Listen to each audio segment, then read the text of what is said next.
I chose rhyming poetry to exploit an outdated means of artistic expression to make my point, and to remind us of the history and richness of the English language. In addition, I conclude each of the 768 lines of rhyming verse with one-off words that rhyme with primate. Why primate? Because that's who and what we are and how we generally act. In Plato's cave we congregate, believing we're the top primate. Our attributes we overstate, by light of day we're far less great.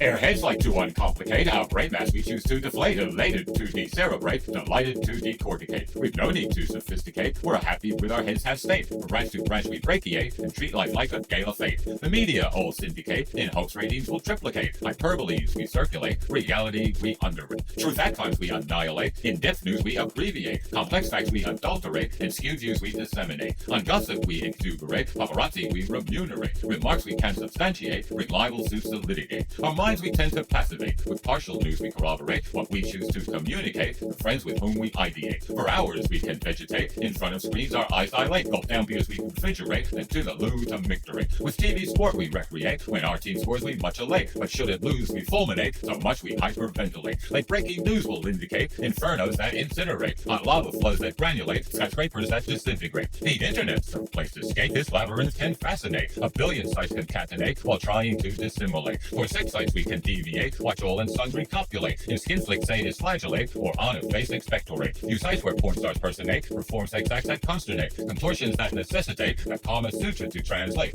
Fingernails girls variegate, with flair and poise they exuviate. Seductive lips they miniate, imply they're happy to fillet. To further help our glands pulsate, on social sites we acclimate. With words we can impersonate, be anyone we stipulate. No one need know we're overweight, or suffer from a weak prostate. Ourselves online we recreate, without the flaws our friends berate. Our strengths we can accentuate, without need to authenticate. These strangers to whom we narrate will never meet us tete-a-tete. As bloggers we can validate, use that others repudiate. On points of fact pontificate, and generally just ventilate. Our hardness overpopulate, with games designed to scintillate. Our hardness levels we gradate, some easy, some infuriate. Into strange lands we immigrate, where avatars peregrinate. We meet fierce foes sent to frustrate, our goal is to reciprocate. These scoundrels we must obviate, like countless tools end in stalemate. The cyber hell we relegate, slain zombies move and duplicate. When losing we vociferate, and seek to disaffiliate. We check the scores to correlate, and shun the game and terminate. It's hard to differentiate what's real and what we just conflate. Our lives just seem to emulate the fiction we prefabricate. But we know there are none as great on this earth where we congregate. We are much misplaced to overstate and crown ourselves the top primate.